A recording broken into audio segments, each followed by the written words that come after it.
आप सभी लोगों का हार्दिक स्वागत करता हूं। आप सभी लोगों को नमस्कार।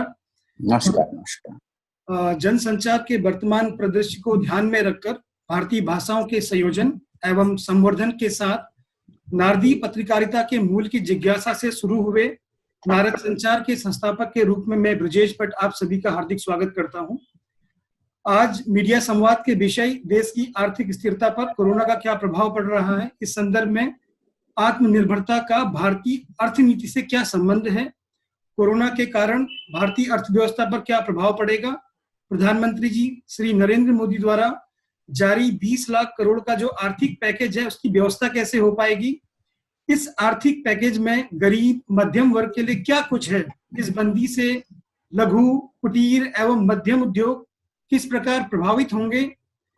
इन तमाम प्रश्नों के संदर्भ में आज हमारे साथ भारतीय जनता पार्टी के आर्थिक विषय में राष्ट्रीय प्रवक्ता आदरणीय श्री गोपाल कृष्ण अग्रवाल जी ऑनलाइन मीडिया संवाद कर रहे हैं, जिसमें हमारे साथ पीटीआई भाषा से श्री दीपक रंजन। नमस्कार। नमस्कार दीपक जी। आईएनएस हिंदी से एग्जीक्यूटिव एडिटर श्री दीपक शर्मा जी। नमस्कार। नमस्कार। एवं श्री प्रमोद झा जी। यूनिवार्ता से श्री सचिन बुधोलिया जी। नमस्कार। और आज का जो हमारा कार्यक्रम है उसका संचालन डीडी न्यूज के एंकर श्री चंद्रशेखर जोशी जी कर रहे हैं। नमस्ते। आप सभी लोगों को स्वागत है। आप सभी लोगों का दर्शकों से मेरा निवेदन है, विशेषकर हमारे मीडिया बंधुओं से, यदि आपके पास कोई सवाल हो तो आप चैट बॉक्स में, बाकी के जो हमारे पैनलिस्ट हैं इनको छोड़कर आप चैट बॉक्स में आप सवाल मुझे भेज सकते हैं। आदरणीय गोपाल जी आपके प्रश्नों का उत्तर देंगे। तो मैं चंद्रशेखर जी से अनुरोध करता हूं, आप कृपया कार्यक्रम का विधिवत शुभारंभ करें। नमस्कार। धन्यवाद ब्रजेश जी। और ये काफी अच्छा एक प्लेटफॉर्म आपने ये किया है, आप इतने लोगों को साथ में लेके आए हैं। और अगर पत्रकारिता की बात करें तो हम दीपक शर्मा जी हों या प्रमोद झा, सचिन बुधोलिया जी, दीपक रंजन जी, सभी लोग काफी अनुभवी पत्रकार हैं। और जिस तरह से ये महामारी इस समय दुनिया के साथ साथ पूरे देश को प्रभावित कर रही है, सब लोग उसको देख रहे हैं। और गोपाल कृष्ण अग्रवाल जी जो भारतीय जनता पार्टी के प्रवक्ता हैं, आर्थिक मामलों की काफी अच्छी समझ रखते हैं और काफी करीब से सरकार किस तरह से आर्थिक मोर्चे पर जूझ रही है और क्या कुछ कर रही है उसको वो देखते हैं। तो ये काफी एक अच्छा, हम लोग अभी यहाँ पर एकत्र हुए हैं, इस बारे में बातचीत कर सकते हैं। समय हमारे पास कम है, इसलिए कोशिश करेंगे कि हम लोग जल्दी से जल्दी अपनी बातों को रखें। और अगर कोरोना वायरस महामारी की हम बात करें तो इसका जो एक आपको बता दूं कि समय पर लॉकडाउन किया गया था देश के अंदर, इसलिए जो बाहर से बीमारी आनी थी वो ज्यादा नहीं आ पाई।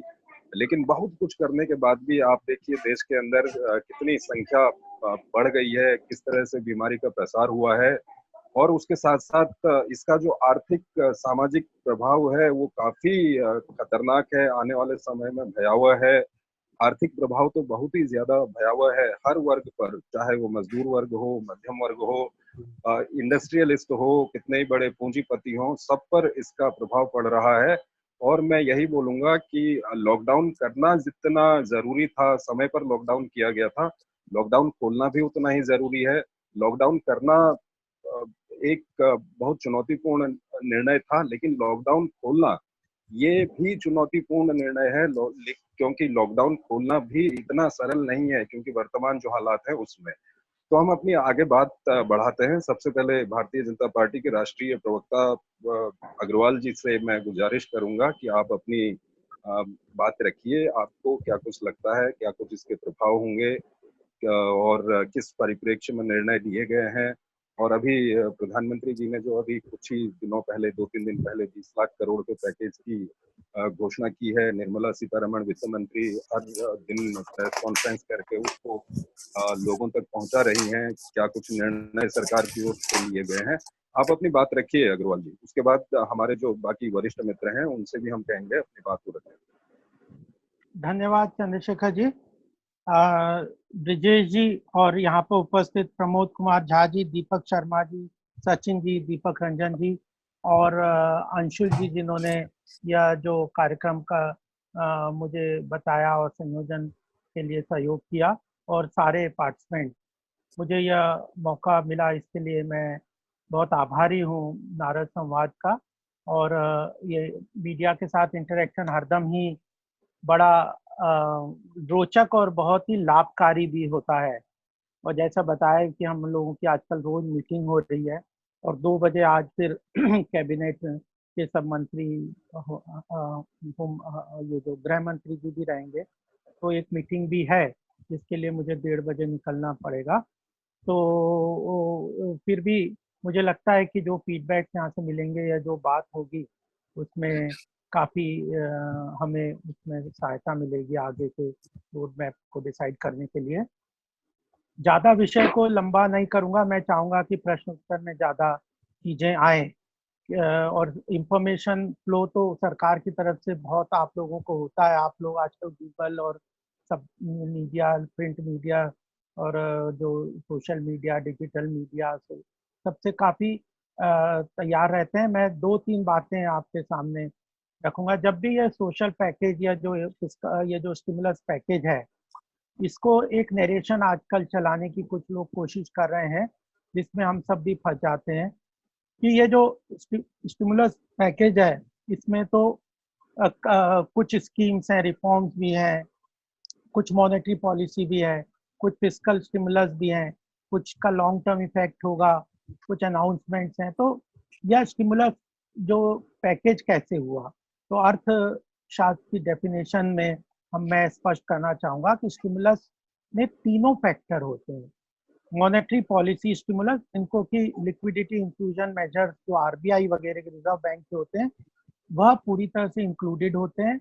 सरकार के फिस्कल स्टिमुलस पैकेज जो टैक्सेशन वगैरह के साथ जो डायरेक्ट फंड ट्रांसफर वगैरह के सरकार जो इनिशिएटिव लेती है, जिसके बारे में बहुत सारे अनाउंसमेंट कंटिन्यूसली, इतना कई बार तो इंफॉर्मेशन ओवरलोड हमारी तरफ से हमें ही हो जाता है कि इतनी इंफॉर्मेशन को हम प्रोसेस करके याद कैसे रखें। तो वह होता है। तीसरा, रिफॉर्म्स भी, इन सबको मिला के हमें देखना चाहिए, पहली बात। और इस नरेशन के चक्कर में ना पड़े जो कुछ पॉलिटिकल सर्कल्स और कुछ लोग क्रिएट करने की कोशिश कर रहे हैं कि ये स्टिमुलस पैकेज नहीं है, ये तो रिफॉर्म है या पुराना जामा है, उसको नया जुम्मा फैला दिया। वो सब अनाउंसमेंट वित्त मंत्री जी के भाषण में या प्रेस कॉन्फ्रेंसेस में थे, लेकिन वो स्टिमुलस पैकेज के 20 लाख करोड़ के पैकेज के पार्ट नहीं है। वो अनाउंसमेंट्स में जरूर आए हैं क्योंकि कनेक्ट करने हैं, और कुछ ऐसी चीजें हैं जो कि बजट में भी अनाउंस हुई, अलग बाद में भी अनाउंसमेंट हुई, लेकिन वो इम्पैक्ट और उनका इम्प्लीमेंटेशन तो अभी होगा। तो उन्होंने जैसे 74,000 करोड़ का जो एमएसपी में प्रोक्योरमेंट की बात है, तो इस तरह के कई अनाउंसमेंट्स हैं जो स्टिमुलस पैकेज के पार्ट नहीं है, लेकिन उनके प्रेस अनाउंसमेंट के पार्ट है। तो इस कंफ्यूजन में भी हम ना पड़े और इस ओवरऑल पैकेज को पूरी तरह से समझें। इसके तीनों हैं, कोई डिनाई नहीं कर रहा कि केवल स्टिमुलस है, लोगों के अकाउंट में पैसे देने की हम बात कर रहे हैं। हम लॉन्ग टर्म रिफॉर्म्स की भी बात कर रहे हैं, चाहे वो एपीएमसी एक्ट की रिफॉर्म हो या जो असेंशियल कमोडिटीज के रिफॉर्म हो, फैक्टर्स ऑफ प्रोडक्शन की, लैंड, लेबर, इंफ्रास्ट्रक्चर, जो उनके रिफॉर्म्स की बात है, ये सारी बातें सरकार ने की है। तो पहली बात ये। दूसरा, जब हम इस सारे लड़ाई को देखें तो पूरे 2 महीने के पूरे इनिशिएटिव को देखना। कोई वन पॉइंट ऑफ टाइम पे सरकार ने कोई अनाउंसमेंट नहीं किया कि 25 मार्च को एक अनाउंसमेंट कर दिया, वो तो स्टिमुलस पैकेज है, और फिर 12 अप्रैल को जो किया वह अलग है। तो ये कंसोलिडेटेडली अलग अलग पीरियड में, और यही इसकी ब्यूटी भी है कि फेज्ड आउट मैनर में कर रही है सरकार। जब जिसकी आवश्यकता है, एक दिन में सब डिसाइड नहीं हो रहा, डेली बेसिस पे मीटिंग्स हो रही हैं, जो फीडबैक होते हैं इतने लास्ट मोमेंट तक की चीजें अगले दिन में सरकार कर देती है। जैसे आज कोई चीज डिस्कस होगी तो उसको भी सरकार इंप्लीमेंट करने के लिए इतने फास्ट एक्शन ले रही है, क्योंकि किसी को क्लियर रोड मैप नहीं है, कोई ऐसा मॉडल नहीं है जिसके बेस पे ये कोरोना क्राइसिस को सस्पेंड कर सके या कंट्रोल कर सके। तो पूरे 2 महीने के सारे प्रयासों को भी हमने देखना चाहिए और एकेडमिक डिबेट से बच के प्रैक्टिकल एस्पेक्ट पे ज्यादा रहना चाहिए। प्रधानमंत्री के 3 बातों को मैं बस मेंशन कर दूंगा पहला उन्होंने जो कहा हम सबको कि यह जो हमारा यह जो इनिशिएटिव है वह इकोनॉमी, पहला हेल्थ इंफ्रास्ट्रक्चर पे लॉकडाउन किया तो हेल्थ इंफ्रास्ट्रक्चर पे फोकस किया, उसके बाद गरीबों के कल्याण के लिए उनके पास पैसा, लोअर स्टेटा के पास पैसे कैसे पहुंचे उस पे 1.7 लाख करोड़ का अनाउंसमेंट किया, और तीसरा अब उसके बाद माइग्रेशन लेबर वाला इश्यू तो अभी कॉम्प्लिकेट हो गया है, उसके लिए कुछ प्रश्न होंगे तो मैं जवाब दे दूंगा, और अब इकोनॉमी को कैसे रिवाइव करें। तो उन्होंने दो बातें कही थी जो मैं कह के आपके सामने अपनी बात को विराम दूंगा। पहला, उन्होंने 5 पिलर्स ऑफ इकोनॉमी कहे थे, 5 पिलर्स थे जिसपे भारत आत्मनिर्भर भारत बनाने का हम लोगों का रास्ता है। पहला है मजबूत अर्थव्यवस्था, ग्लोबली रिस्क डाइवर्जेंस स्ट्रेटेजी चल रही है, बहुत सारे लोग कह रहे हैं कि मैन्युफैक्चरिंग सेक्टर कई जगह से आके भारत में आ सकता है, लेकिन ये ऑटोमेटिक नहीं आएगा। जब तक हम उसको hand holding level playing field तरीके से नहीं देंगे तब तक हमारी अर्थव्यवस्था में मैन्युफैक्चरिंग का स्कोप बहुत नहीं बढ़ेगा। उसके लिए हमें मजबूत अर्थव्यवस्था जब करेंगे तो वैश्विक स्तर पर हम ग्लोबल फुटप्रिंट स्टैब्लिश कर पाएंगे। दूसरा पिलर उन्होंने कहा उसके लिए इंफ्रास्ट्रक्चर चाहिए, चाहे लॉजिस्टिक चाहिए, एयरपोर्ट है, रेल चाहिए, रोड है, एयरवेज है, हाउसिंग है, इस तरह का लॉजिस्टिकल इंफ्रास्ट्रक्चर बिल्डअप करना है, हाउसिंग का है, पावर का है, अवेलेबिलिटी का है, तो ये इंफ्रास्ट्रक्चर सेकंड पिलर है। थर्ड, उन्होंने कहा कि जब सरकार की स्टेट कैपेसिटी अगर हमें बिल्ड करनी है तो टेक्नोलॉजिकल ड्रिवन सॉल्यूशंस होने चाहिए। जो हमने पर्टिकुलरली जनधन अकाउंट के थ्रू देखा कि 52,000 करोड़ इतने शॉर्ट पीरियड में 41 करोड़ लोगों के अकाउंट में सीधे ट्रांसफर हो गए, और जो 5-6 स्कीम्स अगर सरकार ने अनाउंस किए ड्यूरिंग वेरियस बेनिफिट्स की, अगर किसी एक परिवार या व्यक्ति को अगर उसका 5-6 बेनिफिट्स अगर वो एलिजिबल है तो 11,000 से लेकर 13,000 तक का उसके अकाउंट में ट्रांसफर सरकार करने में सफल हुई है, डिपेंडिंग अपॉन कितनी उसकी एलिजिबिलिटी है, 41 करोड़ अकाउंटों में। तो यह टेक्नोलॉजिकल ड्रिवन सॉल्यूशंस के कारण स्टेट कैपेसिटी भी बिल्ड हुई है, और उसी तरह हम स्टार्टअप इकोसिस्टम और इसको सब build, artificial intelligence, big data, इसमें मेजर फोकस करने वाले हैं आने वाले समय में। तो थर्ड पिलर हम टेक्नोलॉजी को लेके आगे बढ़ेंगे। और फोर्थ और फिफ्थ सब अच्छी तरह से जानते हैं, डेमोग्राफी है हमारी देश की, अर्थ में यंग पॉपुलेशन है, वर्किंग पॉपुलेशन है, वो हमारा एडवांसमेंट है, उसको स्किलिंग करने वाली बात है, लेकिन डेमोग्राफी हमारा डिविडेंड अच्छा हो सकता है, वह स्ट्रेंथ है हमारा। और अल्टीमेटली डिमांड, ये डिमांड आज की डेट में बहुत कम है, लेकिन आने वाले समय में 130 और 35 करोड़ की जनसंख्या के कारण हमारी डोमेस्टिक डिमांड भी बहुत है, तो मैन्युफैक्चरिंग सेक्टर के लिए यह बहुत महत्वपूर्ण है। और इनके लिए फैक्टर्स ऑफ प्रोडक्शन चाहिए, क्योंकि हमारा फोकस अब मैन्युफैक्चरिंग पे रहने वाला है। हम 2016 में या इकोनॉमिक सर्वे में लिख के आए थे कि मिसिंग लिंक है, मैन्युफैक्चरिंग सेक्टर हमारे देश का पुअर है, वह एम्प्लॉयमेंट जनरेट कर सकता है, self employment, entrepreneurship. During since independence there was very low focus, तो उसके लिए फैक्टर्स ऑफ प्रोडक्शन बहुत आवश्यक है। और उसके लिए फैक्टर्स ऑफ प्रोडक्शन में जो 4 चीजें आइडेंटिफाई की, जिससे हमारे, मैं पूरा लंबा 1-1.5 घंटा भी बोल सकता हूँ, लेकिन उसमें बहुत काम कर रहे हैं, बस 4 बुलेट पॉइंट आपके सामने रखूंगा। लैंड रिफॉर्म्स की बात है जिसमें स्टेट्स का ज्यादा रोल है, states cluster of lands identify कर रहे हैं और उनकी ट्रांसफरेबिलिटी, ओनरशिप के लिए बहुत महत्वपूर्ण स्टेप्स ले रहे हैं। उत्तर प्रदेश खासकर बहुत अलग काम कर रहा है, जो स्टेट्स का बहुत बड़ा रोल है। तो लैंड के ऊपर रिफॉर्म्स आएंगे, लेबर के कुछ स्टेट्स ने कर दिए हैं, सेंट्रल गवर्नमेंट भी फोकस करेगी कि इनफॉर्मल से फॉर्मल इकोनॉमी की तरफ ज्यादा बढ़े, ताकि ये जो सोशल सिक्योरिटी के एस्पेक्ट्स हैं वो फॉर्मल इकोनॉमी में ज्यादा काम होते हैं। और अगर यूनियन वगैरह की अगर हम बात करें, जो इतना शोर मचाते हैं लेबर यूनियन वगैरह, वह केवल 7% लेबर की बात करते हैं, 93% हमारी लेबर है इनफॉर्मल सेक्टर में, उसकी कौन चिंता करेगा, उसको फॉर्मल सेक्टर में लाना बहुत जरूरी है। उसके लिए कम चिंता लोगों ने की, चाहे यूनिवर्सल अकाउंट नंबर है, चाहे ये जो कंसोलिडेशन ऑफ लेबर लॉज है, तो वह लेबर के रिफॉर्म सरकार करेगी और इनफॉर्मल सेक्टर को फॉर्मलाइजेशन करने का प्रयास हम करने वाले हैं, कर भी रहे हैं और आगे भी करेंगे। लिक्विडिटी सिस्टम में इंफ्यूज करने के लिए तीसरा पिलर हम मानते हैं कि capital formation, private capital formation देश में कम है, क्रेडिट की फैसिलिटीज कम है, इंस्ट्रूमेंट्स ऑफ क्रेडिट की कम है, कैपिटल मार्केट में इक्विटी वगैरह के इंस्ट्रूमेंट्स कम है, कॉर्पोरेट सेक्टर को, एनबीएफसी, एमएसएमई को क्रेडिट अवेलेबिलिटी के सेक्टर्स कम है। उसमें बहुत सारे चीजें सरकार ने की हैं, चाहे उसका क्रेडिट रिस्क बैंकिंग सिस्टम से लेने का भी एसएमएसी को, एसएमई और एनबीएफसी में परसों जो अनाउंसमेंट किया, उसमें मैक्सिमम रिस्क जो है वो 100% केंद्र सरकार ने अपने ऊपर ले लिया है, ताकि जो बैंक लैंड नहीं कर रहे थे पैसा होने के बाद भी, और जो एसएमई सेक्टर बोरो नहीं कर पा रहे थे उनकी वीक बैलेंस शीट के कारण, तो उसको लिक्विडिटी को इंक्रीज करके क्रेडिट रिस्क को अब सरकार ने अपने ऊपर ले लिया है, और कंप्लायंस में बहुत काम कर रहे हैं, ताकि लॉ के लेवल पे land, labour, liquidity and law, these are the 4 factors of production where we are focusing. So 5 pillars of Atmanirbhar Bharat and 4 pillars of economic factors of production on which we are focusing, so that जो China जो लोग कहते हैं कि manufacturing facility Bharat में आ सकती है, वह उसके लिए एक लेवल प्लेइंग फील्ड हम पावर का ये सब करने का क्रिएट करें।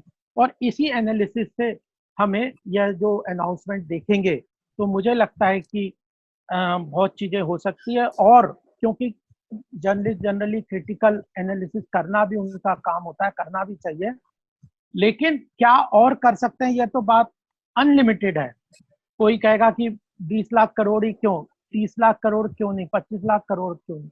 अभी हमें फोकस करना है जो 20 लाख दिया है, क्या उसमें क्या कमी है, नहीं है, ये चीजें मतलब जो दे दिया और भी सरकार करेगी। मुझे लगता है आज भी अनाउंसमेंट होंगे और बचेंगे तो कल भी हो सकते हैं। अगर आज ही कंप्लीट हो गए अनाउंसमेंट तो आज लास्ट प्रेस कॉन्फ्रेंस होगी, तो आगे जाके और भी चीजें हम कर सकते हैं, चाहे आरसेप हो, एफटीए हो, इंपोर्ट ड्यूटी को इंक्रीज करना है, तो सारा वो एक रोड मैप पे जिससे हम चले थे उस पे आगे भी बढ़े। इसी ओपनिंग रिमार्क के साथ मैं अपने वाणी को यहाँ पे एक बार विराम दूंगा। जो लोग प्रश्न जिस तरह से होंगे वो चंद्रशेखर जी आप आगे ले जा सकते हैं डिस्कशंस को। धन्यवाद धन्यवाद गोपाल जी। अभी मैं सबको बता दूं हमारे मित्रों को कि हमारे साथ देवेंद्र शर्मा जी राष्ट्रीय सहारा से भी वो जुड़ रहे हैं। तो देवेंद्र जी आप अपना सवाल तैयार रखिएगा। तो अभी ऐसा करते हैं कि हम जो हमारे वरिष्ठ मित्र हमारे साथ हैं सब अपनी बात रखें इस वर्तमान परिदृश्य पर, और आपका जो सवाल है वो गोपाल जी के लिए रख दीजिए। गोपाल जी आप इनका सवाल नोट कर लीजिएगा, उसके बाद जब सब लोग बात कर लें आप अपने विचार अंत में रख दीजिएगा। तो सबसे पहले दीपक रंजन जी आप अपने विचार रखिए, और गोपाल जी को कुछ पूछना चाहते हैं तो वो भी रख दीजिएगा। इसमें सवाल ही रखना ज्यादा उचित रहेगा क्योंकि समय कम है, तो हम लोग अपना सवाल रखते हैं। जी जी। असंगठित क्षेत्र की अभी अग्रवाल जी बात कर रहे थे, तो असंगठित क्षेत्र से 45 करोड़ श्रमिक लगभग ऐसे हैं जो असंगठित क्षेत्र के आते हैं अनुमान के अनुसार। और ये लॉकडाउन में इनका पलायन बड़ी तेजी से हो रहा है, और इस लॉकडाउन को मेंटेन करने में सरकार के सामने एक समस्या आ रही है। तो क्या इस पैकेज में घोषणा की गई है तो इन असंगठित क्षेत्र के मजदूरों तक इसका लाभ कैसे पहुंचेगा, और इनमें विश्वास कैसे बहाल किया जाएगा ताकि लघु एवं सूक्ष्म उद्योग जो इन पर निर्भर है, बड़े उद्योग भी हैं, उनको खड़ा किया जा सके। तो ये मेरा प्रश्न है। ठीक है गोपाल जी आप नोट कर लीजिएगा। हाँ। दीपक ये मैं ले लूं क्या? ये छोटे छोटे मैं आंसर दे देता हूँ, ये बहुत महत्वपूर्ण प्रश्न है। अच्छा ठीक है, थोड़ा संक्षेप में करिएगा सबकी। हाँ, हम सबके हाँ मैं इसको 2-2 मिनट में बोल देता हूँ। ये महत्वपूर्ण बात है। इसमें मैं एक ही चीज कहना चाहता हूँ कि जो क्वारंटाइन सेंटर्स हैं अभी जो वर्तमान में अलग अलग स्टेट्स में, वो स्टेट्स को वो सेंटर्स बनाने हैं जो लेबर के, माइग्रेशन लेबर के लिए रुकने के लिए, उसका जो सारा खर्चा है वो केंद्र सरकार दे रही है। 3 टाइम भोजन, वहाँ रहने का सब, और उसके बाद जब उनका पीरियड खत्म होता है 14 दिन या 21 दिन का, उनको 500 से लेके 2000 अलग अलग जगह दिए जा रहे हैं। वह सारा खर्चा केंद्र सरकार दे रही है, लेकिन प्रदेश सरकारों को उसकी व्यवस्था कर रही है। दूसरा, उसके बाद अब ये जो जहाँ अटक गए हैं अब उनको अपने प्रदेशों में जाना है, तो केंद्र सरकार ने उसके लिए रेलवे लगभग 1000 से 1200 रेलवे, पीयूष जी से कल हमारी मीटिंग भी हुई थी, बाद में उन्होंने जो बताया वैसे भी कि 1000 से 1200 ट्रेनें रोज चला सकते हैं रेल मंत्रालय। जो प्रदेश जितनी रेल की आवश्यकता की डिमांड करेगा उसके अंतर्गत हम उनको रेल प्रोवाइड कर देंगे। क्वारंटाइन पोजीशन में 1000 से 1200 लोग वह उस ट्रेन में बैठ सकते हैं। एक बार वो अपने डेस्टिनेशन पे जाएंगे, वहां पे डेस्टिनेशन पे उतर के उनको क्वारंटाइन करना है, उनको घरों तक पहुंचाना है, उनको रहने की व्यवस्था करना है, यह प्रदेश सरकारों को करना है और इसकी डिमांड भी प्रदेश सरकारों को करनी है। अब यह प्रदेश और केंद्र सरकार की सामूहिक जिम्मेदारी के तहत ये काम होगा। जहां रह रहे हैं वहां की व्यवस्था तो केंद्र सरकार कर रही है, तो लेकिन वहां पहुंचाने के बाद की व्यवस्था तो कई प्रदेश सरकार अभी उसके लिए अपनी फोर्थ कमिंग नहीं हो रही है। जैसे मैं 2-3 डेटा दे दूं, उत्तर प्रदेश 386 परसों तक का डेटा है, 386 ट्रेनों को ले चुका है जो वापस उत्तर प्रदेश में वो अपने श्रमिकों को ला चुके हैं। उसके बाद 5 लाख लोगों को रहने की व्यवस्था उत्तर प्रदेश ने जगह जगह करी है। लेकिन पश्चिम बंगाल ने केवल अभी तक 7 ट्रेनों को परसों तक लिया था और उन्होंने जो कल डिमांड भेजी है 105 ट्रेन 3 जून तक। तो अगर कितने लोग आ सकते हैं उसमें ये हमारे ध्यान में आ जाएगा। महाराष्ट्र केवल 4 ट्रेनें अभी तक लिए थे परसों तक। तो प्रदेश सरकारों को आगे बढ़ के इनको ज्यादा ट्रेन को डिमांड करके उनकी अपने यहाँ रहने की व्यवस्था करनी पड़ेगी, तो ये जा सकते हैं। दूसरी बात इसमें यह आ जाती है कि वहां जाएंगे तो वहां पे इनको मनरेगा के तहत उनको जो बेयर मिनिमम पेमेंट पंचायत के थ्रू केंद्र सरकार ने कल घोषणा की है, परसों की थी, कि उनको मिनिमम मनरेगा वाला पेमेंट इनको प्रवासी मजदूरों को अपने गांव में पंचायत के थ्रू मिलेगा। लेकिन वो इतना बेयर मिनिमम है, सरकार सोचती है कि यह बेटर होगा, वो वहां पे पूरी लाइफ सस्टेन नहीं करती, वो बेयर असेंशियल है। तो ये धीरे धीरे वापस आ जाएंगे, जिसमें सरकार और इंडस्ट्री सब इंटरेस्टेड है कि ये वापस अपने जहाँ पे काम कर रहे थे वहीं पे रहें।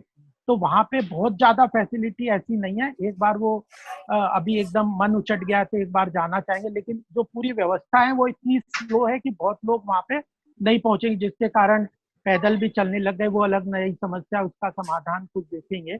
लेकिन लोग वहीं पे रह जाएंगे और इंडस्ट्री जैसे ही चालू होगी तो वह लोग वहीं पे काम करने के लिए शुरू हो जाएंगे और वह बेटर ऑल्टरनेटिव कि कम से कम लोग अभी एकदम एक साथ बल्क में ना जाएं, जहाँ पे हैं वहीं रहें। वहां पे उनको खाने वगैरह की व्यवस्था काफी स्ट्रीमलाइन हो चुकी है, जिनको नहीं है फिर भी लोकल अथॉरिटीज कर रही हैं और इंडस्ट्री चल जाएगी तो वह चीज उसकी समस्या का समाधान होगा। और 45 करोड़ का जो श्रमिकों का पलायन है उसमें इंटर स्टेट लगभग 4-4.5 करोड़ की फिगर मेरे सामने आई है, उसमें से भी सब वापस चले जाएंगे ऐसा नहीं है। तो यह एक तरीका मेरे को थोड़ा बेस आपके सामने इसमें रखना। दीपक शर्मा जी जी अपनी बातें। गोपाल जी, आपकी मैंने बातें सुनी और आपने बहुत अच्छी तरह से चीज़ों को एक्सप्लेन करने की कोशिश करी है। और जो स्टिमुलस पैकेज है उसको भी हम रोज़ देख ही रहे हैं, काफ़ी बड़े पैमाने पर दिया जा रहा है। लेकिन एक समस्या है, बाकी बातें सब हमारे मित्रों ने रख दी, आपने भी बहुत सी बातें रख दी हैं। एक ऐसे मौके पर जब हम लॉकडाउन 4 की तरफ बढ़ रहे हैं और ज़्यादा से ज़्यादा छूट जो है वो इंडस्ट्री को दी जाएगी, स्मॉल स्केल को दी जाएगी कि ये कारखाने शुरू हों, हमारी जो मैन्युफैक्चरिंग है वो शुरू हो और अर्थव्यवस्था पटरी पर आए, उद्योग हमारे शुरू हों। लेकिन जो हम एसोसिएशन से बात करते हैं, ट्रेड यूनियन से बात करते हैं या एमएसएमई के एसोसिएशन से बात करते हैं, तो जो अगर हम सेक्टर वाइज देखें, जैसे गारमेंट इंडस्ट्री वालों से बात हो रही थी, तो वहाँ पर अभी उनके पास जो लेबर है वो 10 से 12% ही है ना। और उस 10-12% लेबर से उस इंडस्ट्री को आने वाले महीनों में रीस्टार्ट करना पूरी तरह से बड़ा मुश्किल है। और ये जो लेबर जा रहा है, ये लेबर अभी रास्ते में है, कुछ पहुंच रहा है, फिर वो 14 दिन से 21 दिन का, जहां जहां राज्य सरकारों में जैसे नियम है, वो 14 से 21 दिन का क्वारंटाइन करेगा और जाहिर तौर पे जैसे आपने कहा कि फिर वो वहां गांव में रुकेगा भी, तो उसके लौटने में हो सकता है महीने लग जाएं। तो ये आपको कैसे लगता है कि इन लेबर को, इन मजदूरों को वापस लाना एक ऐसे समय पे जब लॉकडाउन 4 में देश चाहता है कि इंडस्ट्री शुरू हो, सरकार चाहती है इंडस्ट्री शुरू हो, ये कितनी बड़ी चुनौती लग रही है और इसके लिए आप क्या कर रहे हैं? ठीक है, और क्वेश्चन ले लेते हैं। हाँ, ये लेबर, ये वाला रिवर्स माइग्रेशन, ठीक है, यूनिवार्ता, इसका आप जवाब देंगे गोपाल जी या एक सवाल और ले लें? हाँ, 1-2 और ले लेते हैं, 2 और फिर मैं 2-3 एक साथ दे दूंगा। ठीक है, यूनिवार्ता से हमारे साथ सचिन बुधोलिया जी हैं। बुधोलिया जी, आप अपनी बात करें। नमस्कार गोपाल जी, आपने जो सारा अर्थव्यवस्था के विषय में जो भी चीजें बताई वो बहुत अच्छी तरीके से बताई और बहुत सारे प्रश्नों का समाधान भी हुआ। लेकिन एक महत्वपूर्ण बात ये आ रही है कि अभी एक इसी तरह के एक कार्यक्रम में जो मशहूर एक अर्थशास्त्री हैं गुरु मूर्ति जी, उनका भी मैं सुन रहा था। उनका एक अपना आकलन था कि आने वाले समय में अर्थव्यवस्था में मानव संसाधन यानी जो श्रमिक हैं, मजदूर हैं, वो भी अब कहीं अधिक महत्वपूर्ण होंगे। और वो अपना तमिलनाडु का उदाहरण भी दे रहे थे कि उन्होंने पलायन को वहां पर रोका क्योंकि वो दे रहे हैं। क्या आपको ऐसा महसूस होता है कि ये जो पलायन हुआ है इसमें, आपने जैसे प्रधानमंत्री जी ने भी बार बार कॉल की थी कि उन मजदूरों को खाने पीने का और उन वेतन इत्यादि की व्यवस्था की जाए, और वो वेतन की व्यवस्था में तो वो एक कहीं कोई कमी हुई, तो क्या वो नए क्षेत्रों में जहाँ के वो रहने वाले हैं, जैसे बिहार है, उत्तर प्रदेश है, झारखंड है, उड़ीसा है, तो एमएसएमई को जो स्टिमुलस पैकेज दिए गए हैं तो उन क्षेत्रों में नए क्लस्टर बने एमएसएमई के, और वहाँ पर कोई विकास बार बार कहते रहे हैं कि उसको कहीं ना कहीं हमें भरना है, तो उस पर कुछ काम होगा आने वाले समय में। और दूसरा एक प्रश्न ये था कि सर्विस सेक्टर को इसके कारण से बहुत बड़ा झटका लगा है, विशेष रूप से टूरिज्म और हॉस्पिटैलिटी इंडस्ट्री है उसको, और वो आने वाले काफी लंबे समय तक वो उभर पाएंगे इसमें थोड़ा सा संदेह लग रहा है। तो उनको बहुत आवश्यकता है एक ठोस स्टिमुलस पैकेज की और उनको सहायता की, क्योंकि वो टूरिज्म हम जानते हैं एग्रीकल्चर के बाद में एक दूसरी इंडस्ट्री है जहाँ सबसे ज्यादा रोजगार मिलता है। तो क्या इस विषय में भी पैकेज कुछ होगा? बड़ी उम्मीद लोग लगा करके बैठे हुए। ये दोनों को मैं एक जल्दी से संक्षिप्त में बता दूं कि रिवर्स माइग्रेशन के लिए तो मैंने जैसे थोड़ा सा इस विषय को पहले भी टच किया था कि बहुत बड़ा माइग्रेशन वापस गांव में नहीं होगा जिस तरह की व्यवस्था अभी की स्थिति दिख रही है। तो ये जो आपकी फिगर है दीपक जी की 10 से 12% ही यहाँ पे है, यह सही नहीं है। ये मुझे लगता है कि जो हमारा डेटा है वो ये है कि बहुत कम माइग्रेशन वापस, यानी जिसको प्रवासी अपने गांव में चले गए, तो ज्यादातर उसी जगह पे हैं, कुछ पैदल जरूर चलने लगे होंगे। तो जब इंडस्ट्री को 50% और 33% से खोल रहे हैं तो उतनी लेबर तो अभी 15-20 दिन या 1 महीने तक यहाँ पे है सबके लिए। मेरी भी इंडस्ट्री लोगों से काफी डिस्कशन हुआ है, तो लेबर की अभी प्रॉब्लम वो नहीं कह रहे, मुझे जो जा रहे हैं सैलरी वगैरह की पेमेंट वो जरूर कह रहे हैं, लेकिन सरकार उसके बारे में बहुत स्पष्ट है। मैं आपके सामने भी कह दूं, सैलरी में वेजेस में सरकार कोई सब्सिडी देने के इस वक्त कोई सोच नहीं रही है। जितना स्पष्ट कहना होता है बात अच्छी रहती है कि वेजेस, और जब लोग कह रहे हैं उनको क्रेडिट, बाकी सारे पैकेजेस वगैरह ये दे रहे हैं, लेकिन सैलरी की सब्सिडी जिसको कहते हैं कि सैलरी में शेयर कर देंगे, वह केवल 100 लेबर को एम्प्लॉय करने वालों के 90%, जिसमें 15,000 से नीचे हैं, उनको सरकार ने 24% का, इस 25% का बेनिफिट दिया है कि एम्प्लॉयर और एम्प्लॉई परसेंटेज हम केंद्र सरकार दे देगी। उसके अलावा और इंडस्ट्री को कोई और सब्सिडी देने की बात नहीं है, उनको अपना मैनेज करना पड़ेगा, क्योंकि हर आदमी इस त्रासदी को अपने अपने हिसाब से वहन कर रहा है, सब चीजें सरकार नहीं कर सकती। दूसरा, आपका ये जो श्रमिक अधिक महत्वपूर्ण है, ये तो हरदम ही रहा था। फैक्टर्स ऑफ प्रोडक्शन में लैंड, लेबर और कैपिटल, ये 3 ही बेसिकली माने जाते हैं। श्रमिक हरदम महत्वपूर्ण रहा है, और स्मॉल यूनिट्स में तो मुझे लगता है कि श्रमिकों का बहुत बड़ा योगदान रहता है। और ये जो मैन्युफैक्चरिंग भी इसीलिए ज्यादा इम्पोर्टेंट है। जब भी हमारे यहाँ पे जैसे इकोनॉमिक ग्रोथ हुआ तो एग्रीकल्चर से पॉपुलेशन शिफ्ट होती है, लेकिन मैन्युफैक्चरिंग सेक्टर उतना मजबूत नहीं था, तो वो जो लेबर जो शिफ्ट हुआ वह मैन्युफैक्चरिंग में एब्जॉर्ब नहीं हुआ, तो वो इसी कारण हमारे यहाँ एम्प्लॉयमेंट, स्किलिंग ऐसी समस्याएं हुई है। तो इस बार अगर 6 साल का आप देखें, अगर स्टार्टअप इकोसिस्टम वगैरह की वेबसाइट को देखें, अटल इनोवेशन मिशन को देखें, अटल टिंकरिंग लैब को देखें, अलग अटल इंक्यूबेशन सेंटर को देखें, तो हम लोग फोकस तरीके से स्टार्टअप इकोसिस्टम को इनिशिएट करने का बहुत प्रयास कर रहे हैं। और अब एक स्टार्टअप काउंसिल भी सरकार हाई पावर्ड कमेटी बना रही है, जिससे पूरा इस आर्टिफिशियल इंटेलिजेंस और बिग डेटा और इसको स्टेट कैपेसिटी बिल्ड करने के लिए नई इकोनॉमी के तरफ हम फोकस करें और सॉल्यूशन टेक्नोलॉजी का साथ में लें। सर्विस सेक्टर का बड़ा रोल है।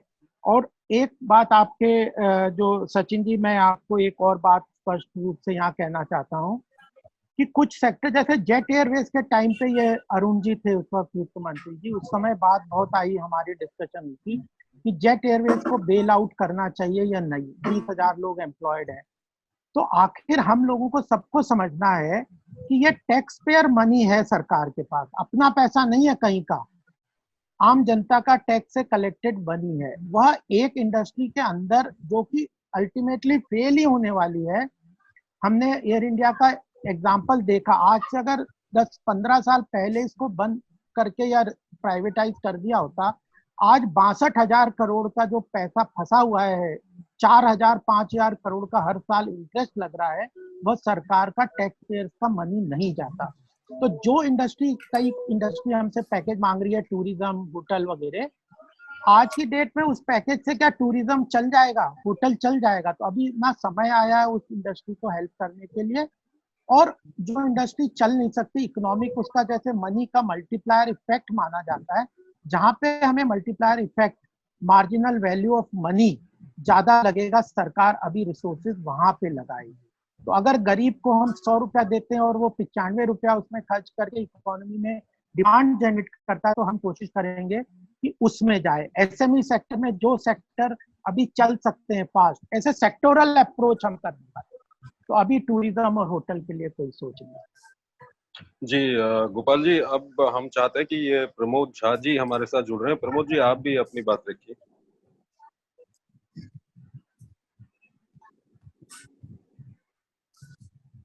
आवाज नहीं आ रही प्रमोद जी।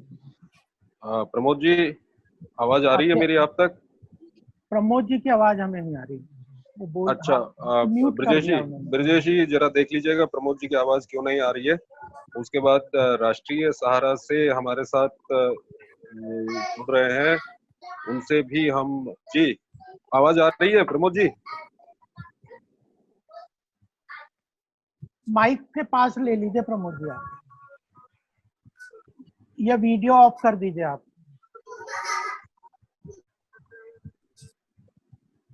लगता है प्रमोद जी को कुछ वहां पर तकनीकी दिक्कत हो रही है। ब्रजेश जी, आप माइक थोड़ा सा पास रखिए और वीडियो ऑफ करवा दीजिए, तो शायद बेटर कनेक्टिविटी हो जाएगी। तब तक किसी और से ले लीजिए। ठीक है। तब तक प्रमोद जी जब तक हमसे जुड़ते हैं, तब तक दीपक जी कुछ और कोई सवाल रखना चाहेंगे?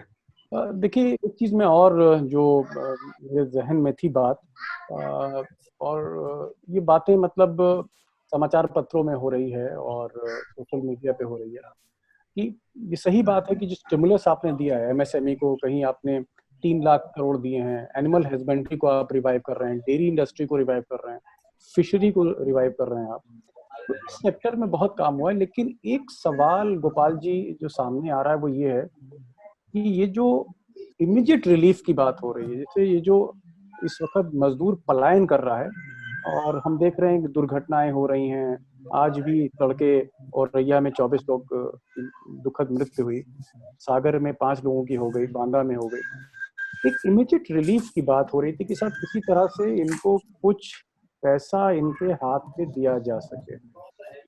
ये जो मजदूर हैं, क्योंकि इनको 40-50 दिन से ना तनख्वाह मिली, ना इनके पास कोई इस तरह का कोई स्रोत है और ये सफर में है, तो उस दिशा में कुछ सरकार सोच रही है? देखिए क्या है दीपक जी, ये जो माइग्रेशन में लेबर के है, जब सरकार ने जो डायरेक्ट बेनिफिट ट्रांसफर के तहत 41 करोड़ लोगों को जो फंड ट्रांसफर किया है, उसमें भी इन्हीं लोगों को किसी सिस्टम के तहत सरकार को काम करना है। मैंने आपको बताया माइग्रेशन लेबर की समस्या, मैं भी आपके साथ हूँ, बहुत ज्यादा है, लेकिन प्रदेश सरकार को भी जिम्मेदारी लेनी पड़ेगी। कई प्रदेश सरकारें सब जिम्मेदारी केंद्र सरकार पे डालने का प्रयास करें।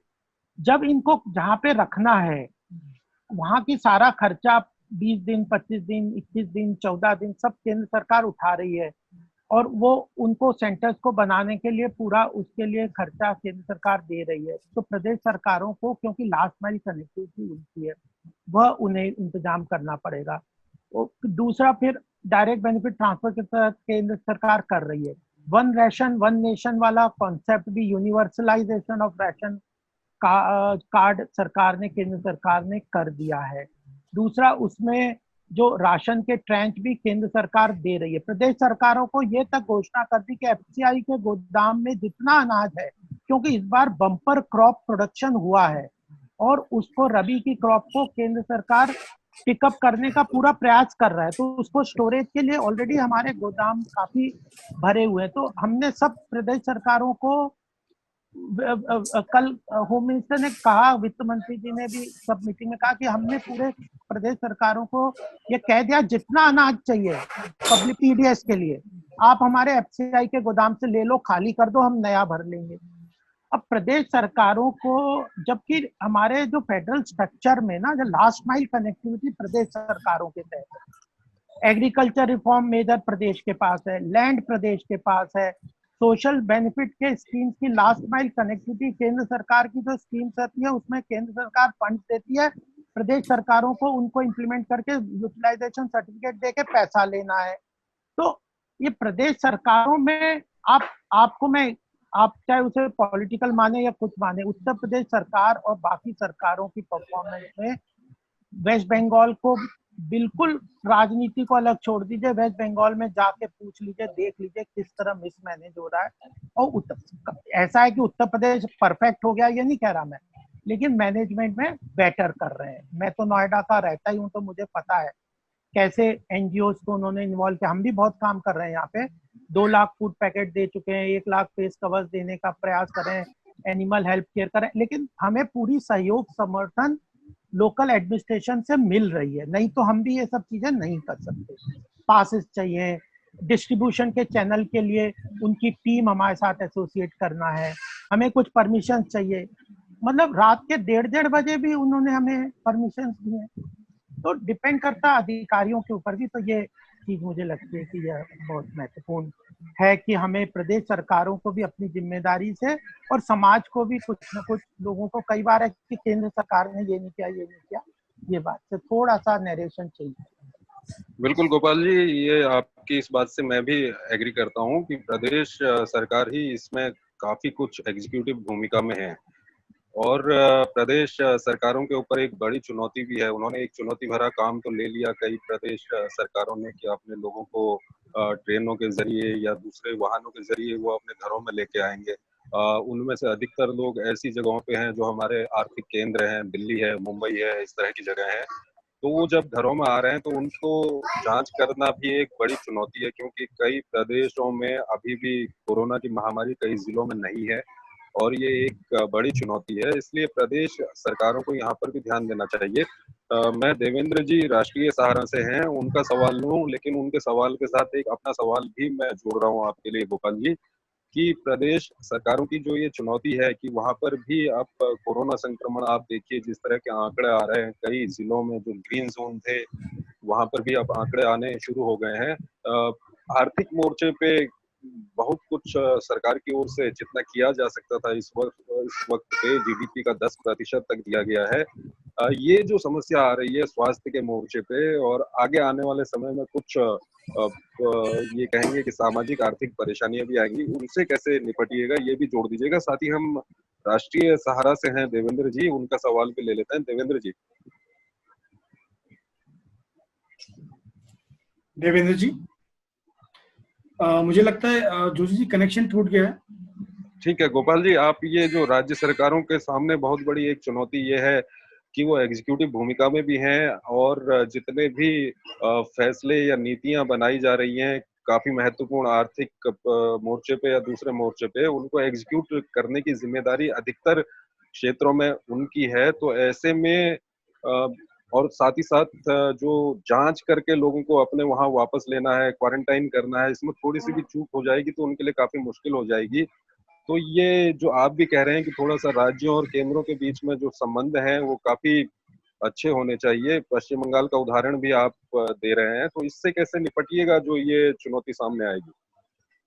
देखिए, प्रदेश डेमोक्रेसी में जनता की ओपिनियन बहुत महत्वपूर्ण होती है और उस ओपिनियन को बनाने में पत्रकार बंधुओं की सबसे महत्वपूर्ण भूमिका होती है। और नरेशन जो है, मोदी जी के साथ तो हम कई बार बैठे हैं, तो उन्होंने कहा कि वो कहते हैं कि इलेक्ट्रॉनिक मीडिया की एक लिमिटेड भूमिका, मतलब उसकी जो रिमेम्बरेंस है उसका एक पीरियड बहुत शॉर्ट होता है, स्पैन लोगों की उसको समझने के, लेकिन प्रिंट मीडिया का उससे ज्यादा होता है। तो प्रिंट मीडिया का बहुत महत्वपूर्ण रोल रहता है पब्लिक ओपिनियन। और आज जो ममता जी के ऊपर जो दबाव पड़ रहा है और जो वो थोड़ा रिलैक्स हो रही हैं और इंफॉर्मेशन एक्सटेंड कर रही हैं, वो इसलिए कि उनने देखा कि पब्लिक ओपिनियन का बहुत महत्वपूर्ण उसमें योगदान हो रहा है। तो यह तो डेमोक्रेसी में फेडरल स्ट्रक्चर में एक लेवल के आगे जाके केंद्र सरकार कोई, चाहे महाराष्ट्र हो, चाहे उत्तर प्रदेश हो या कोई पश्चिम बंगाल हो, वो एक लेवल से आगे नहीं कर सकता। फिर भी काफी चीजें हैं जो पश्चिम बंगाल में केंद्र सरकार ने, गृह मंत्रालय ने ICMR के थ्रू और टीम को भेज के जबरदस्ती, चाहे उसे कहो, लेकिन उन चीजों को केवल इंफॉर्मेशन एक्सट्रैक्ट करने का काम किया है, तो उससे काफी ट्रांसपेरेंसी आएगी। लेकिन पर्टिकुलरली इसमें मीडिया और समाज का, वहाँ के लोगों का ज्यादा बड़ा रोल हो सकता है कि इंटीग्रेट करके उसको आगे बढ़ना चाहिए। उस तरह की बात मैं ये रहता है। स्वास्थ्य के मोर्चे पर एक बात, आपका प्रश्न था उसमें मैं ये कहना चाह रहा हूँ कि जब हमने लॉकडाउन किया तब ये था कि एक भी PPE किट, किसी भी तरह की मास्क से लेके वेंटिलेटर, कोई भी चीज भारत में नहीं बनाते थे। लेकिन आज 100 से ऊपर यूनिट्स को भारत ने, केंद्र सरकार ने मंजूरी दे दी है वेरियस PPE किट से वेरियस प्रोडक्ट बनाने की। आज हम 1 लाख से ऊपर डेली टेस्टिंग करने की कैपेसिटी हमने बिल्ड कर ली है। 474 जो लैब हैं जिनको टेस्टिंग के लिए ऑथराइज कर दिया है। और फिर हम लाखों, लगभग 30,000 वेंटिलेटर हमारे पास है। PM केयर फंड से 50,000 वेंटिलेटर का और ऑर्डर केंद्र सरकार ने दे दिया है। फिर PPE किट में, मास्क में करोड़ों मास्क बनने की कैपेसिटी डेवलप कर दी है। तो कैपेसिटी बिल्ड इंफ्रास्ट्रक्चर की कर दी है। लगभग 4,500 हॉस्पिटल को और लाखों बेड्स कोरोना को टैकल करने के लिए कैपेसिटी बिल्ड किया, जिसके परिणाम स्वरूप आज हमारा रिकवरी रेट कल का 34% था, यह ग्लोबली हाईएस्ट था। तो जैसे इकोनॉमिक एक्टिविटी खुलेगी, डेफिनेटली कोरोना की त्रासदी का जो स्पीड है वो बढ़ेगी, ये तो सरकार जानती है। लेकिन उसको टैकल करने के लिए, क्योंकि ये लॉन्ग टर्म चलने वाला है, WHO भी कह रहा है कि पता नहीं कितने दिन चलेगा वैक्सीनेशन जब तक डेवलप नहीं होगा। तो उसको टैकल करने के लिए इंफ्रास्ट्रक्चर, हेल्थ इंफ्रास्ट्रक्चर ही काम करेगा, तो ग्रोथ होगा। लेकिन इकोनॉमी को भी अभी इम्पोर्टेंस है, तो वो रिस्क लेके आगे बढ़ना पड़ेगा। जिन स्टेट्स को, इसीलिए इस 4th लॉकडाउन में स्टेट्स को भी और डिस्ट्रिक्ट लेवल तक उनको स्वतंत्रता दी जाएगी। केंद्र सरकार केवल मैक्सिमम अलाउेबल एक्टिविटी डिफाइन करेगी, ग्रीन, वो भी रेड जोन में करेगी। ग्रीन और ऑरेंज जोन वगैरह में प्रदेश सरकारें और लोकल एडमिनिस्ट्रेशन अपने हिसाब से एक्टिविटी डिफाइन करने के लिए स्वतंत्र हैं।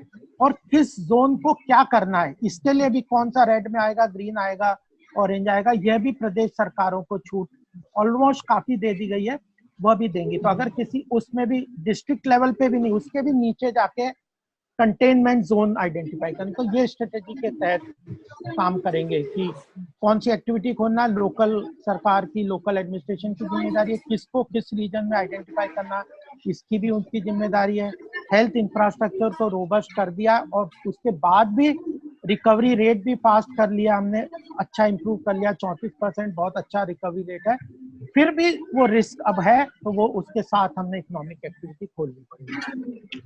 ये गोपाल जी, अच्छी बात है कि आने वाले समय में ठीक है, कोरोना जो है एकदम तो अभी खत्म नहीं होगा, लेकिन जो इसके आर्थिक प्रभाव हैं उसको कम से कम करने के लिए जो आप बता रहे हैं, जिस तरह से राज्यों को आप पूरी छूट देंगे ग्रीन जोन और अपने जोन तय करने की, और रेड जोन में कुछ रेस्ट्रिक्शंस होंगे और बाकी जगह कोशिश होगी कि उन जोन में कोई रेस्ट्रिक्शन ना हो, इससे काफी फायदा होगा, क्योंकि जैसा मैं शुरुआत में बोल रहा था कि लॉकडाउन करना एक चुनौतीपूर्ण और बोल्ड निर्णय था, लेकिन लॉकडाउन हटाना भी काफी, लॉकडाउन खोलना भी काफी चुनौतीपूर्ण है। ये इतना सरल नहीं है, लेकिन एक रियलिटी है जिसको आप भी मान रहे हैं, सरकार भी मान रही है कि लॉकडाउन जिस तरह से ईज करेंगे तो कोरोना के जो केस हैं वो बढ़ेंगे।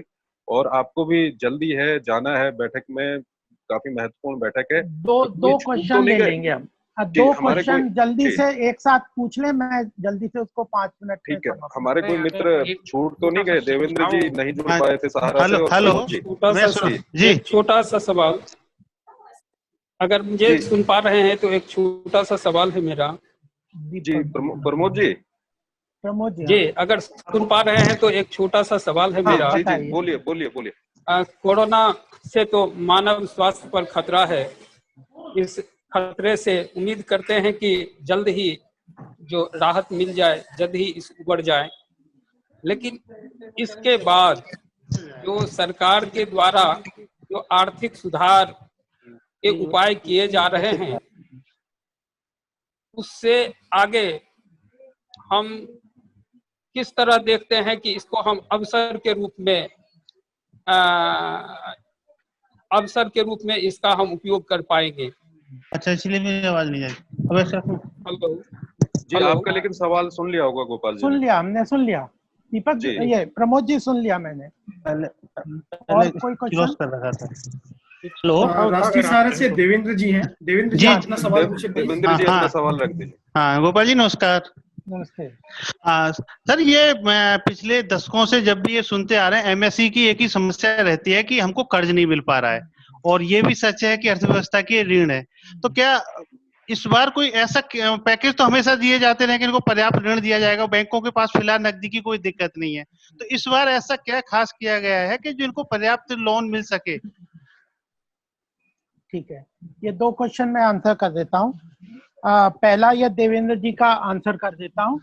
यह जो है देवेंद्र जी, लोन के लिए हमें, मैंने बताया था कि शुरू में सबसे बड़े जो आरबीआई ने, रिजर्व बैंक ने लिक्विडिटी इन्फ्यूज की थी, तो हमने देखा कि वो फिर भी लोन में कन्वर्ट नहीं हो रहा। बैंक लोन देने के लिए तैयार नहीं हो रहे, क्योंकि बैंक जो है वो रिस्क लेने को तैयार नहीं थे। वो कह रहे थे कि जो एसएमई और एनबीएफसी सेक्टर में जो क्रेडिट रिस्क है वह हम नहीं ले सकते, क्योंकि सरकार का भी डर था, इन जो आईबी वगैरह सीबीआई का। दूसरा, अगर बैड लोन हो गए तो उसका कमर्शियल रिस्क भी था। तो इसलिए जो पहला अनाउंसमेंट वित्त मंत्री का था, उसमें उनसे साथ काफी डिटेल में बात हुई थी। तो वह क्रेडिट रिस्क जो है वह इस बार केंद्र सरकार ने ले लिया है। एमएसएमई के लिए 3,70,000 करोड़ का और एनबीएफसी के लिए 75,000 करोड़ का जो पैकेज है, उसमें पैकेज तो आरबीआई और बैंक ही देंगे पैसा, लेकिन उसका जो रिस्क है 100% प्रिंसिपल और इंटरेस्ट का केंद्र सरकार ने लिया। अगर वो किसी कारण से नहीं दे सकेंगे तो केंद्र सरकार उस रिस्क को अपने ऊपर लेगी। तो अब उसमें बैंकों को लोन देने में उनको तो कमर्शियली फायदा हो गया कि कोई रिस्क नहीं रहा उनका देने का, तो अब वो दे देंगे, क्योंकि उनका पैसा भी उनके पास बहुत पड़ा हुआ है, उनको सस्ता पैसा मिला हुआ है, ऋण देने में उनको इंटरेस्ट भी मिलेगा, और उसकी गारंटी केंद्र सरकार ने ले ली। और केंद्र सरकार का प्रेशर भी है, आरबीआई का भी प्रेशर है कि इस सेक्टर को लोन दो। तो मुझे लगता है कि 4.5 लाख करोड़ का लोन एनबीएफसी और एसएमई सेक्टर को पर्टिकुलरली मिलेगा। इन एडिशन तो जो पहले आरबीआई ने टीएलटीआरओ के अंतर्गत 50,000 करोड़ का फंड का कमर्शियल पेपर का पहले दिया था, और उसके पहले नाबार्ड वगैरह के क्षेत्र के थ्रू और एग्रीकल्चर सेक्टर का कल अनाउंसमेंट किया। मुझे लगता है कि 8-10 लाख करोड़ का तो मिनिमम क्रेडिट कल पर्टिकुलरली एनबीएफसी, एग्रीकल्चर और एसएमई को आसानी से मिल सकेगा। ये बात है। दूसरी, अवसर की बात आपने कही, मैंने एक बात कह के ये बात तो मैं अपनी समाप्त करूंगा कि जो अवसर यही है कि जो मैन्युफैक्चरिंग बेस है कुछ कंट्रीज से अब रिस्क, फॉरेन, चाइना ने मैन्युफैक्चरिंग बैकग्राउंड अपना क्रिएट किया होता, वो मैन्युफैक्चरिंग हब बन गया था ग्लोबल इंडस्ट्रीज का, लेकिन लोगों को लगा कि अब एक जगह पे अपनी मैन्युफैक्चरिंग चीज को हम कंसंट्रेट करेंगे तो वो रिस्क जनरेट करता है, तो रिस्क डाइवर्जन करना चाहिए। खासकर मेरी जापान, और यूएसए के इंस्टीट्यूट ऑफ चार्टर्ड अकाउंटेंट ने एक प्रोग्राम किया था जिसमें 35 कंट्री के प्रोफेशनल चैप्टर के लोग जुड़े थे, लगभग 15,000 लोग जुड़े थे।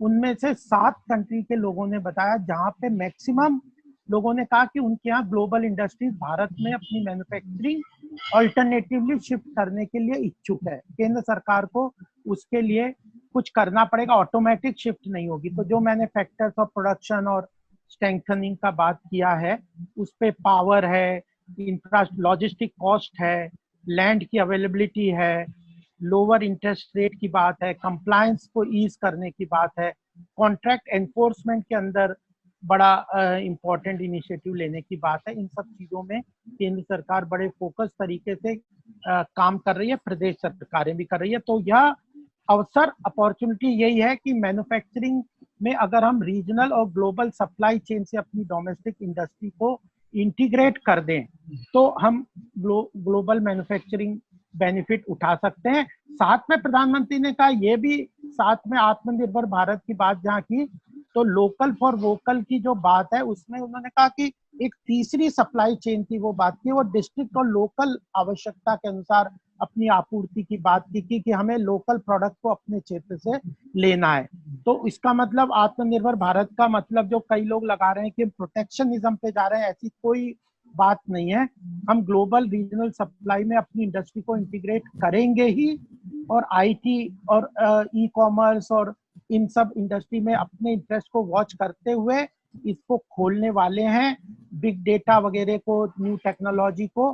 साथ में जो स्वदेशी वाला है जो कॉन्सेप्ट है, वो एक कॉन्सेप्चुअल लेवल, लोकल लेवल पे ये मास मूवमेंट की तरह चलाएंगे, लेकिन रीजनल लेवल पे, लोकल डिस्ट्रिक्ट एडमिनिस्ट्रेशन लेवल पे तो लोकल सप्लाई चेन हमें स्टैब्लिश करनी है, लेकिन सेम पॉलिसी नेशनल और इंटरनेशनल लेवल पे पूरी तरह से उस तरह से प्रोडक्ट बेस्ड स्वदेशी वाला कॉन्सेप्ट मेरे ख्याल से अभी नहीं चल सकता। जैसे पहले हम कहते थे कि भाई ये जो बॉर्नवीटा है ये विदेशी है, और हम मतलब डोमेस्टिक मिल्क, अमूल का जो मिल्क पाउडर है वो देशी है। तो इस तरह का प्रोडक्ट बेस्ड स्वदेशी मेरे ख्याल से उतना उस तरह से नहीं पहुंच सकते। ठीक है गोपाल जी, काफी अच्छा ये डिस्कशन रहा, और ब्रजेश जी आपको भी बहुत बहुत शुक्रिया इसकी व्यवस्था करवाने के लिए। और एक अच्छी बात यह है कि आप भी, और एक तरह से जो एक विचार निकल के आया वो यही है कि लॉकडाउन खोलना थोड़ा कठिन है, लेकिन खोलना काफी जरूरी है, और इस तरह से खोला जाए कि कई लोगों को जो आर्थिक सामाजिक प्रभाव पड़ रहा है वो सामाजिक आर्थिक प्रभाव दूर हो, और साथ ही साथ कोरोना संक्रमण देश के अंदर ज्यादा ना फैले, इसके लिए जो भी सिस्टम है राज्यों का, सेंटर का, वो और तेजी से काम करे। और हम सब के सब यही आशा करेंगे कि जैसा कि आप बोल रहे थे कि आपको जो भी सवाल यहाँ पर पूछे गए हैं, जो भी अपनी बात रखी गई है, उसको आप अभी जाके बैठक में रखेंगे तो ये काफी महत्वपूर्ण होगा, क्योंकि इसमें कोई दो राय नहीं कि एक बहुत बड़ी महामारी से देश गुजरा है। और मैं तो ये कहूंगा कि 75% लड़ाई हमने जीती है, और प्रधानमंत्री ने जो वक्त पर लॉकडाउन किया, विदेशों से बीमारी देश के अंदर नहीं आ पाई, लेकिन ये भी देखिए कि कितनी ये बीमारी खतरनाक है कि उसके बावजूद भी, देश के अंदर बहुत कुछ करने के बावजूद भी अभी काफी कुछ नंबर बढ़ रहे हैं। लेकिन जो एक बड़ी परेशानी ये आ रही थी कि मजदूर के बाद मिडिल क्लास के बाद हायर क्लास, इंडस्ट्रियलिस्ट, या पूरा देश कहें, इससे प्रभावित होने लग गया था, और आर्थिक प्रभाव इसके काफी खतरनाक हैं, भयावह हैं। और सरकार की ओर से भी कोशिश की गई है, 20,000 करोड़ के पैकेज की घोषणा की गई है, और वित्त मंत्री लगातार आज तीसरे दिन वो बताएंगे कि क्या कुछ और देश के लिए वो करने वाले हैं। लेकिन तब भी बहुत बड़ी चुनौती सामने खड़ी है, पूरा देश इससे मिलकर लड़ेगा, यही हम आशा करते हैं। और ब्रजेश जी का बहुत बहुत शुक्रिया इस तरह का मंच उपलब्ध कराने के लिए, और हम आशा करेंगे कि जल्द ही इस तरह का एक और मंच उपलब्ध वक्त पे करवाते रहें, क्योंकि जिस तरह से मैं कह रहा हूँ कि 75% हम जीत चुके हैं, लेकिन 25% जो हिस्सा है वो और ज्यादा टफ है, तो उसको जीतने के लिए पूरे देश को एक होने की जरूरत है। लेकिन अंततः ये जरूर है कि लॉकडाउन खोलना बहुत जरूरी है, खोलना थोड़ा कठिन है, लेकिन खोलना बहुत जरूरी है। शुक्रिया गोपाल जी आपका, दीपक जी आपका शुक्रिया, प्रमोद जी आपका शुक्रिया। मैं एक चंद्रशेखर जी एक बात कहना चाहता हूँ कि मुझे बहुत अच्छा लगा सभी पत्रकार बंधुओं का बहुत बहुत धन्यवाद जिन्होंने अपना बहुमूल्य समय निकालकर यह कार्यक्रम में मुझे मौका दिया अपने विचार रखने का। नारद संवाद के ब्रिजेश जी का और आप सबका बहुत बहुत धन्यवाद। एक बात और आगे भी रख सकते हैं, हरदम मैं ओपन हूँ, कोई भी सजेशंस हैं जिसको कि हम सुन के उसको इम्प्लीमेंट करते हैं और बहुत फास्ट डिसीजन लेते हैं। डिसीजिवनेस, जैसे मैंने 3 डी बताए थे, उसमें एक डिसीजिवनेस भी प्रधानमंत्री की बहुत ज्यादा। कुछ तो चीजें ऐसी होती है कि जैसे आज डिस्कस किया और शाम तक भी वो इम्प्लीमेंट होके उसकी चीजों का ऑर्डर भी आ जाता है, जिस तरह कम्युनिकेशन होना चाहिए। तो आगे भी हम इस तरह के करते रहेंगे। मेरा ट्विटर हैंडल है गोपाल के अग्रवाल। अगर आप लोग जुड़ेंगे, कोई भी प्रश्न करेंगे, सजेशन देंगे, उसको पूरी तरह से हम उसका स्वागत करते हुए उसको आगे ले जाएंगे। पार्टी बहुत इस बारे में इस वक्त बहुत जागरूक है, नड्डा जी और माननीय संतोष जी के नेतृत्व में। और यह आर्थिक विषय से जितने भी रिलेटेड कोई भी हैं, स्टेक होल्डर्स के सजेशन, डिमांड, किसी भी तरह के, तुरंत आप मुझे देंगे तो हम कंसोलिडेट करके बिना किसी समय को बिल्कुल गोपाल जी, मैं चाहूंगा ब्रजेश जी अंत में अपने 2 शब्द रख दें, क्योंकि गोपाल के अग्रवाल ट्विटर हैंडल है, गोपाल के अग्रवाल। जी जी, ब्रजेश जी अपने 2 शब्द जल्दी से, क्योंकि सबसे बड़ा योगदान आपका ही है। नारद संचार मीडिया संवाद को आदरणीय श्री गोपाल कृष्ण जी द्वारा अपने इस व्यस्तम समय में से आपने समय निकाला, हमें समय दिया, आपका विशेष आभार।